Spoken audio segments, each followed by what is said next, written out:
Coba bayangkan kamu keluar dari pesawat antariksa dan menginjak permukaan bulan. Permukaan bulan dipenuhi materi halus yang mirip serbuk. Materi itu bernama debu bulan. Kamu melihat sekelilingmu dan menghirup udara segar. Aromanya beda jauh dengan udara di bumi, tapi tetap segar. Sayangnya ini nggak mungkin. Salah satu alasannya adalah bulan nggak punya atmosfer. Satelit alami bumi ini terlalu kecil, masanya kurang dari 2% massa bumi. Oleh sebab itu, medan magnet bulan nggak cukup kuat untuk mempertahankan atmosfer. Meskipun ada, angin surya pasti langsung menarik atmosfer bulan. Tapi kalau kamu bisa pergi ke bulan sekitar 3 atau 4 miliar tahun lalu, bulan beda banget sama sekarang. Pada masa itu, sangat mungkin bulan punya atmosfer. Atmosfer terbentuk saat erupsi vulkanis kuat mengguncang bulan. Gas menyebar di seluruh permukaan bulan. Peristiwa itu terjadi sangat cepat sampai nggak ada waktu untuk kabur keluar angkasa. Saat itu, permukaan bulan dipenuhi basin berisi basal vulkanis. Bayangkan magma menyembur tinggi, jatuh ke permukaan dan membentuk aliran lava. Kira-kira seperti itu terbentuknya basin basal di permukaan bulan. Saintis di bumi punya sampel yang dibawa dari bulan. Ternyata lava di sana nggak cuma mengandung karbon monoksida dan belerang, tapi juga materi pembentuk air.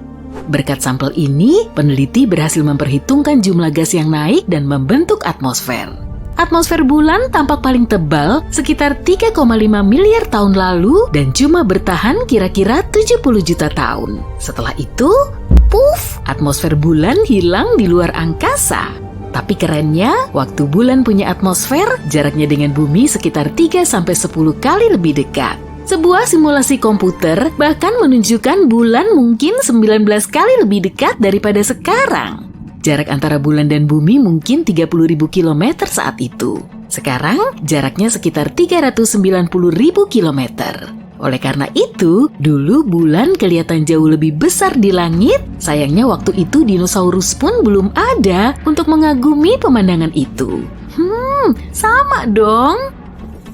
Tapi penelitian terbaru memastikan bahwa bulan sebenarnya punya atmosfer. Atmosfer itu tersusun dari hidrogen, neon, dan argon, serta mengandung beberapa gas unik seperti kalium dan natrium. Gas-gas itu nggak ada di atmosfer Mars, Venus, atau bumi. Sayangnya atmosfer semacam itu nggak cocok untuk kita yang bergantung sama oksigen. Tapi tahu nggak, oksigen di bulan sangat melimpah. Kamu pasti bingung kan? Begini, oksigen ini bukan dalam bentuk gas umum. Oksigen ini terperangkap dalam lapisan batu dan debu yang menutup permukaan bulan. Lapisan ini disebut regolith dan kandungan oksigen di sana mencapai 45%. Berarti kalau manusia belajar mengekstrak oksigen ini, kita bisa tinggal di bulan dong. Nanti dulu, oksigen dalam batuan ini terkait erat dengan mineralnya. Untuk memisahkan komponen ini, kita butuh banyak banget energi dan peralatan khusus. Tapi kalau manusia berhasil memulai proses ini, bulan akan memberikan cukup banyak oksigen. Ada teori bahwa bulan terbentuk saat bumi bertabrakan dengan planet lain. Planet ini pasti lebih kecil, kira-kira seukuran Mars. Peristiwa itu mungkin terjadi sekitar 4,5 miliar tahun lalu. Tapi teori lain bilang bahwa dulunya bulan itu asteroid atau benda langit yang berkelana. Bulan terbentuk di suatu tempat di tata surya. Waktu melintasi bumi, bulan tertangkap gravitasi planet kita. Menurut para pakar lain, dulu bumi berputar sangat cepat sampai sebagian materinya terlepas. Lalu, materi itu mulai mengorbit bumi. Nah, seperti itulah proses munculnya bulan di langit. Ada juga teori yang kurang populer bahwa bulan mungkin muncul bersama pembentukan bumi. Sekarang, bulan adalah satelit alami kelima terbesar di tata surya. Bulan juga satelit terpadat kedua setelah satelit Jupiter. Kemungkinan besar, bulan punya inti kecil cuma 2% dari massanya. Dengan lebar 676 km, sebagian besar materi penyusun bulan adalah besi dan sulfur. Permukaan bulan gelap meskipun satelit alami bumi ini adalah benda paling terang di langit malam. Faktanya, reflektivitas bulan cuma sedikit lebih tinggi daripada aspal. Kamu mungkin pernah dengar bahwa bulan dengan matahari menyebabkan pasang surut di bumi. Tarikan gravitasi satelit kita ini menciptakan gaya pasang surut. Air menjadi lebih tinggi di sisi yang paling dekat dan paling jauh dengan bulan. Inilah yang disebut dengan air pasang. Tapi nggak banyak orang tahu bahwa bulan juga menyebabkan batuan naik dan turun kayak air. Efek ini memang nggak begitu kentara seperti air laut, tapi masih cukup terlihat. Permukaan padat bumi bergerak sekitar 2 cm setiap pasang surut. Bulan nggak cuma memengaruhi pasang surut, tapi juga memperlambat rotasi bumi. Fenomena ini dikenal dengan pengereman pasang surut. Fenomena ini memperpanjang hari di bumi sekitar 2 milidetik per 100 tahun. Bulan juga menjauh dari bumi sama dengan kecepatan pertumbuhan kuku tangan kira-kira 4 cm per tahun. Jangan lupa potong kuku ya. Kalau kelak bulan pergi jauh, bumi akan kesulitan. Tanpa tarikan gravitasi bulan yang membuat bumi stabil, kemiringan bumi akan mulai berubah drastis. Dari yang tadinya nggak miring, berarti nggak ada musim, sampai miring banget. Berarti cuaca menjadi ekstrem. Karena bulan nggak punya atmosfer, nggak ada yang melindunginya dari suhu ekstrem. Sisi malam bulan dingin banget, suhunya minus 234 derajat Celcius. Tapi di sisi siangnya, suhunya mencapai 121 derajat Celcius. Tanpa atmosfer, bulan juga nggak akan terlindungi dari meteorit. Karena itu permukaan satelit kita ini dipenuhi kawah. Sebagai perbandingan, ada sekitar 190 kawah tumbukan yang teridentifikasi di planet kita. Banyak yang tertutup tumbuhan atau air, tapi di bulan jumlahnya jauh lebih besar, jutaan. Dan sekitar 5.000 kawah itu memiliki diameter lebih dari 20 km. Aktivitas seismik bulan nggak seaktif bumi, oleh sebab itu, kondisi kawah-kawah ini dan formasi purba lainnya masih sempurna meski usianya sudah berabad-abad. Meskipun permukaan bulan sebagian besar adalah gunung berapi tidur, bulan masih mengalami gempa. Gempa itu berpusat beberapa kilometer di bawah permukaannya. Menurut sebuah teori, gempa itu disebabkan oleh penyusutan bulan karena bagian dalamnya masih mendingin. Saintis bilang ukuran bulan menyusut sekitar 45 meter dibanding beberapa ratus juta tahun lalu.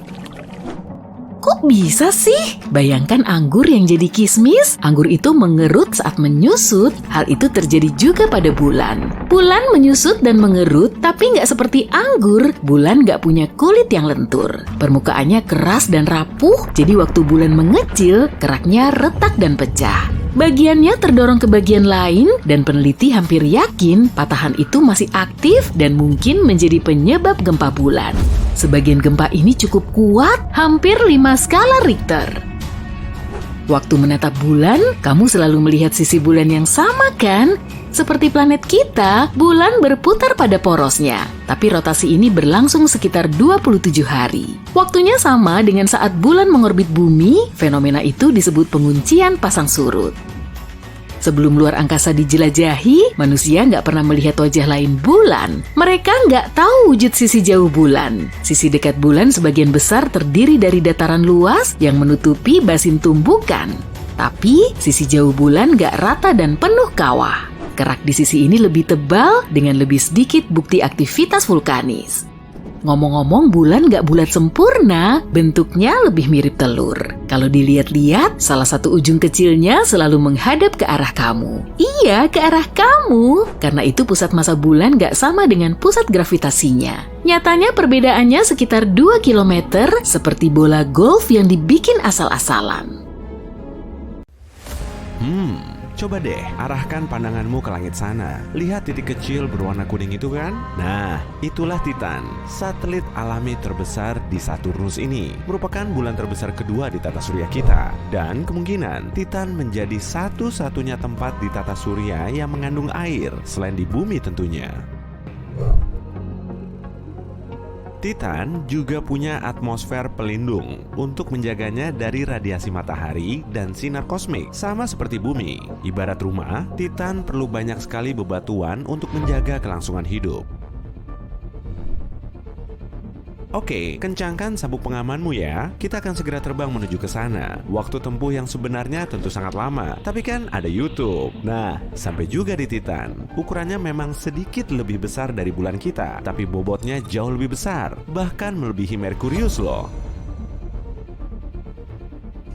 Artinya, gravitasi Titan masih cukup lemah. Beratmu di sini akan 7 kali lebih ringan daripada di bumi. Saat sedang berolahraga di gym dekat rumah, mungkin kamu bisa mengangkat beban 70 kg. Tapi di Titan, kamu bisa lebih strong karena sanggup mengangkat 450 kg. Wah, mantul abis! Permukaan Titan hampir seluruhnya diselimuti es dan diselingi gunung kecil, kawah, serta beberapa kriovolcano. Gunung ini sebetulnya sama seperti gunung api biasa kok, hanya saja tidak menyemburkan lava. Material yang dimuntahkannya berupa air, es, amonia, dan metana. Ada juga danau dan awan. Kalau di bumi kita, mirip seperti tebing lah, tapi ada sedikit perbedaannya nih. Di Titan, semuanya tertutup oleh kabut tebal. Kadang, hujan metana beku juga mengguyur permukaannya.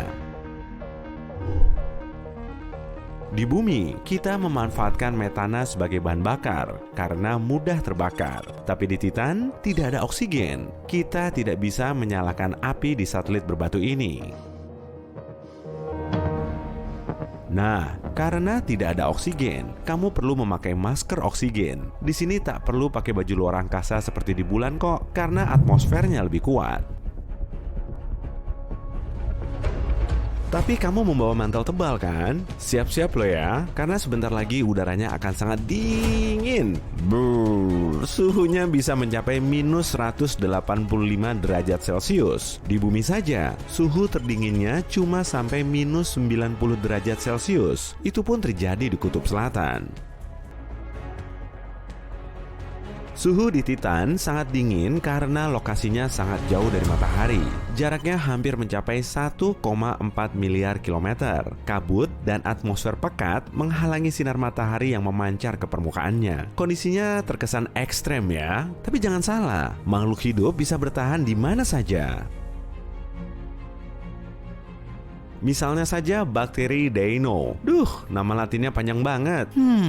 Organisme ini bisa bertahan hidup meski berada di tempat yang sangat dingin dan terpapar radiasi. Bahkan bisa hidup selama setahun di luar angkasa, lebih tepatnya di bagian luar Stasiun Luar Angkasa Internasional.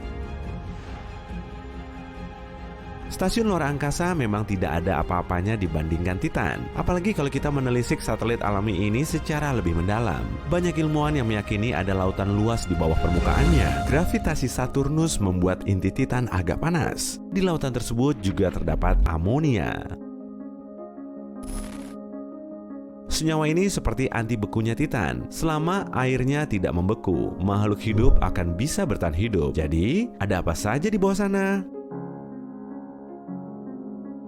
Sebetulnya, para ilmuwan sudah menemukan bukti nyata kalau di permukaan Titan terdapat kehidupan. Nah, coba lihat mikroskop ini.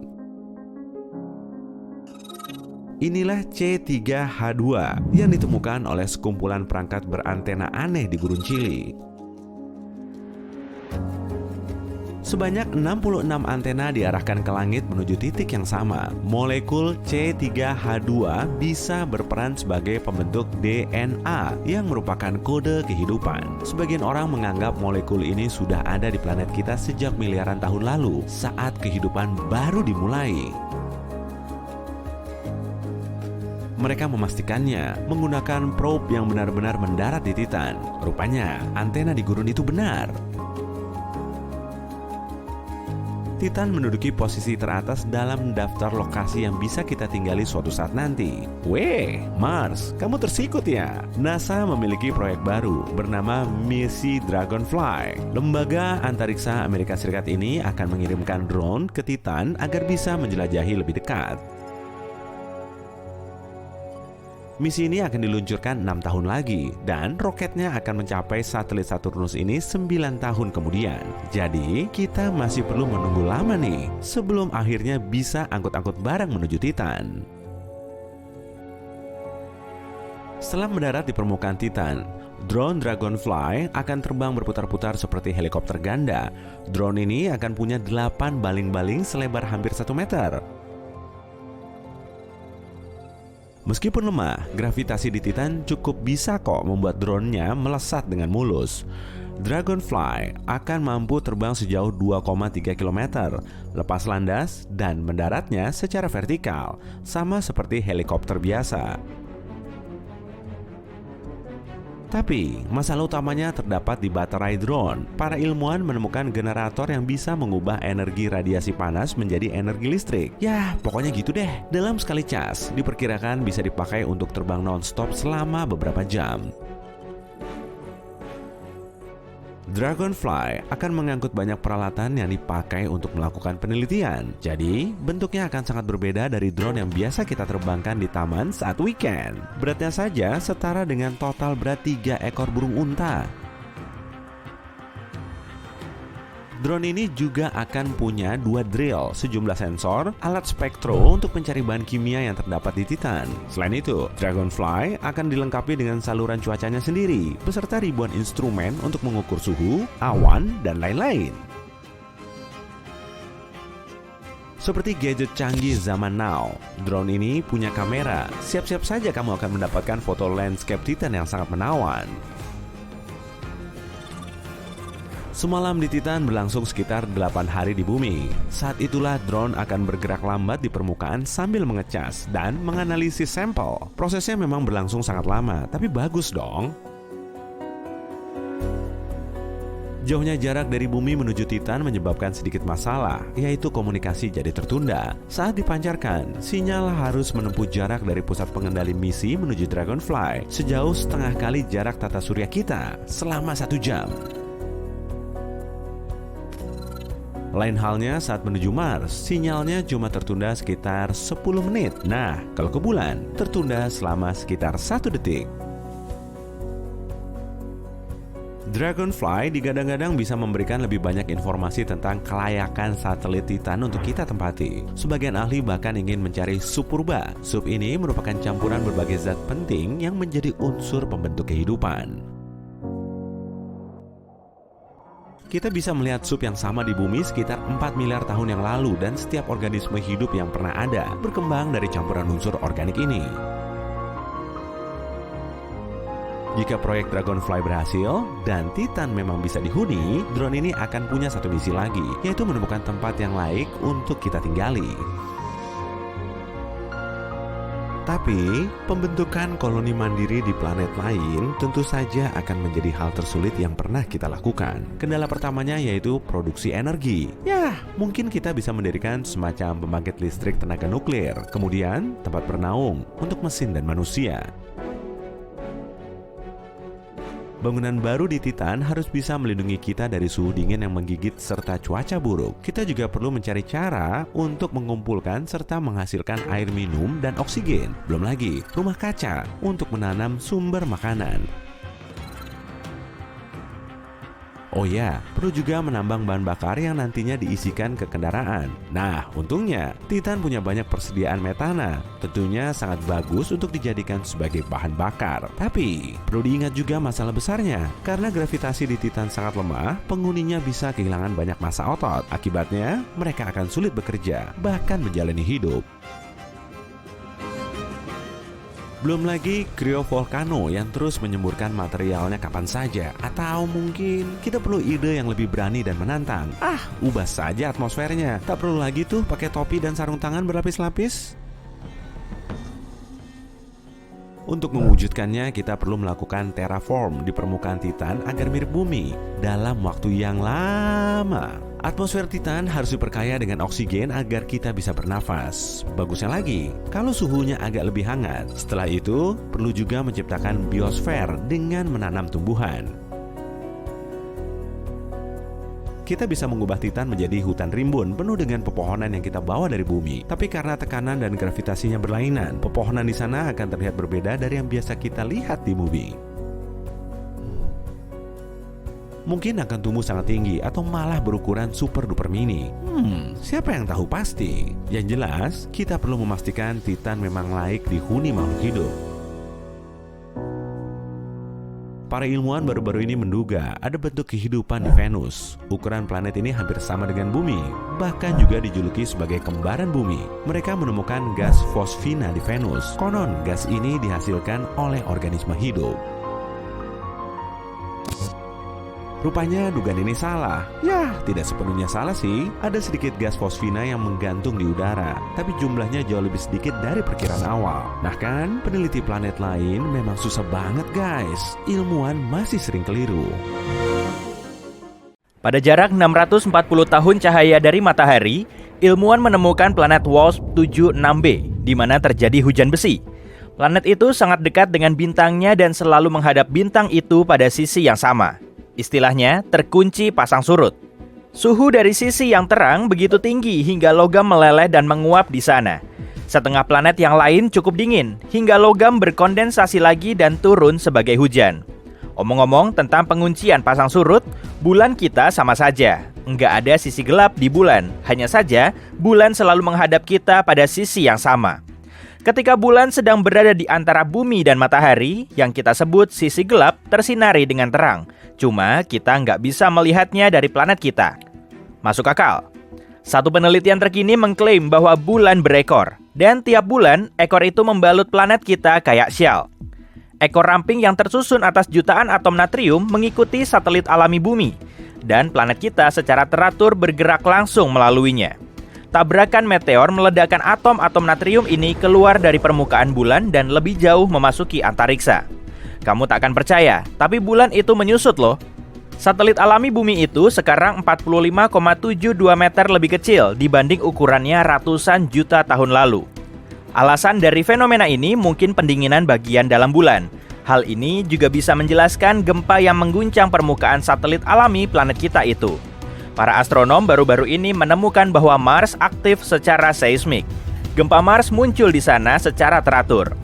Selama beberapa hari tiap bulan, posisi bulan berada di antara matahari dan planet kita. Saat itulah gravitasi bumi menarik ekor natrium itu. Planet kita menariknya menjadi garis panjang yang membalut atmosfernya. Ekor bulan ini sama sekali nggak berbahaya. Juga nggak bisa dilihat mata manusia.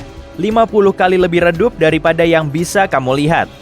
Tapi selama hari-hari yang langka itu, teleskop berkekuatan tinggi bisa mendeteksi cahaya kekuningannya yang redup di langit. Ekor itu kayak tempat berkilauan yang 5 kali lebih luas dibanding diameter bulan sepenuhnya. Ternyata ada banyak planet di alam semesta dan bahkan di galaksi Bima Sakti yang memiliki air beku atau cair di atasnya. Yang paling dekat ada dalam tata surya kita, yaitu Europa, salah satu satelit Jupiter. Ilmuwan hampir yakin di bawah permukaannya yang membeku ada lautan air yang sebenarnya. Tapi masih terlalu dini untuk terhipnotis oleh kemungkinan kehidupan di planet-planet semacam itu. Air dalam bentuk cair cuma satu dari banyak hal yang harus ada agar kehidupan bisa muncul di suatu planet. Ada kemungkinan sebuah bintang di galaksi GSN O69 berubah menjadi planet seukuran Jupiter dalam beberapa triliun tahun mendatang. Ini mungkin terjadi karena pertemuan bintang itu secara teratur dengan sebuah lubang hitam. Pertama, astronom melihat ledakan sinar X aneh yang sangat terang.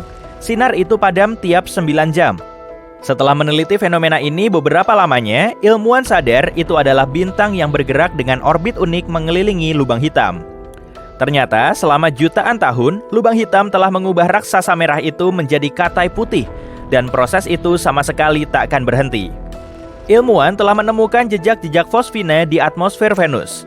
Di planet kita, gas ini tak berwarna dan mudah terbakar, sering ditemukan di mana mikroba hidup. Enggak heran kalau teori baru menyatakan kemungkinan adanya kehidupan di Venus. Tapi, meskipun mungkin ada kehidupan di atas bintang malam itu, maka cuma bisa terjadi di atmosfernya. Mungkin nggak ada organisme hidup yang bisa bertahan di lingkungan ekstrim planet itu. Permukaan Venus sangat kering. Nggak ada air dalam bentuk cair di planet itu. Dan tekanan di sana 90 kali lebih besar daripada di permukaan bumi. Suhu sering naik lebih tinggi dari 482 derajat Celcius. Cukup tinggi untuk melelehkan sebagian logam. Aku tak akan mau liburan di sana. Sebenarnya ada tempat jutaan tahun cahaya jauhnya di mana terdapat awan ruang angkasa utuh melayang yang seluruhnya terdiri dari air. Ada banyak sekali awan itu, hingga akan cukup untuk mengisi penuh 140 triliun kali lebih banyak dari seluruh laut kita. Jauh lebih banyak dari kebutuhan kita. Air di bumi sebetulnya merupakan teka-teki yang diselimuti misteri dan tertutup oleh tanda tanya. Teori paling terkenal bahwa air dibawa ke planet kita oleh komet dan asteroid mengandung es yang telah meninggalkan bukan saja kawah-kawah raksasa, tapi juga zat cair yang menjadikan kita sekarang bisa bertahan.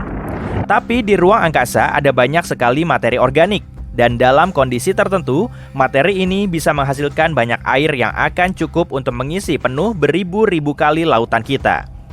Peneliti mengadakan eksperimen di mana mereka memanaskan materi organik ini dan memperoleh air jernih serta minyak. Jika ini dikonfirmasi dalam penelitian di masa depan, bisa berarti bahwa minyak pun muncul di bumi bukan cuma berkat sisa-sisa fosil makhluk hidup, tapi juga berasal dari ruang angkasa. Akan tetapi, kemungkinan ada sekitar 6 miliar planet mirip bumi dalam galaksi Bima Sakti saja. Data terakhir menunjukkan bahwa tiap bintang mirip matahari kelima setidaknya memiliki satu planet dalam zona layak huninya. Dan bukan planet sembarangan loh, tapi memiliki inti dan permukaan berbatu dan ukurannya sebanding dengan bumi. Berada di dalam zona layak huni dari bintangnya, planet semacam itu berpeluang tinggi menjadi tempat tinggal makhluk hidup, setidaknya mikroba. Dan jika ada miliaran planet seperti ini dalam galaksi kita, kamu bisa dengan aman bilang bahwa setidaknya satu di antaranya bukan cuma layak huni, tapi sudah dihuni. Dan sekarang kalikan ini dengan jumlah galaksi di alam semesta, juga mengingat bahwa banyak di antaranya jauh lebih besar daripada Bima Sakti. Ini memberikan bermiliar-miliar bintang mirip matahari dan planet mirip bumi, dan sebagian di antaranya pasti lebih mirip dengan planet kita daripada yang lain. Dan pahami ini, kita mungkin bisa berjalan tegak karena ledakan supernova. Sekitar 2,5 juta tahun lalu, sebuah supernova mengirimkan sinar kosmik ke planet kita. Ini memicu sejumlah badai listrik di atmosfer bumi yang berubah menjadi badai petir. Pada gilirannya, ini menyebabkan kebakaran hutan di Afrika Timur Laut, tempat nenek moyang kita sebelumnya tinggal. Kebakaran mengubah area hutan menjadi sabana. Tekanan atmosfer berubah, dan nenek moyang kita harus berdiri di atas dua kaki untuk bertahan. Ledakan terbesar sejak Big Bang terdaftar di tahun 2019. Ini terjadi di gugusan Ophiuchus yang menyatukan ribuan galaksi. Menurut ilmuwan, ledakan itu setara dengan ledakan 20 miliar megaton yang terjadi sekali tiap milidetik selama 240 juta tahun. Aku sih percaya aja, soalnya matematikaku nggak begitu bagus. Di tahun 2019, misi pendarat NASA InSight yang tujuannya mempelajari bagian dalam Mars mendaftarkan gempa Mars yang pertama kali.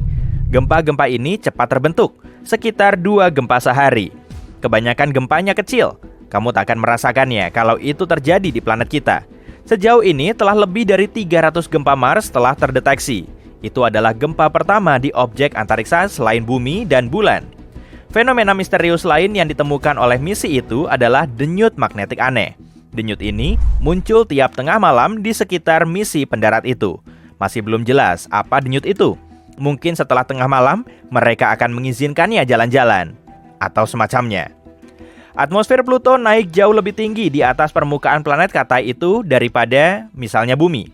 Atmosfer ini juga memiliki lebih dari 20 lapisan. Semuanya dingin, membeku, dan sangat kental. Ingat asteroid yang membuat punah dinosaurus di bumi? Aku sih belum ada saat itu. Tapi siapa yang bisa lupa? Kemungkinan telah terjadi kejadian antariksa lain yang berakhir buruk bagi setidaknya 75% dari semua kehidupan di planet kita di masa lalu. Kurang lebih 360 juta tahun lalu, sebuah ledakan supernova terjadi di sekitar 65 tahun cahaya dari kita. Dan sinar kosmiknya menyapu lapisan ozon dari planet biru kita yang cantik ini. Wah, lingkungan yang keras.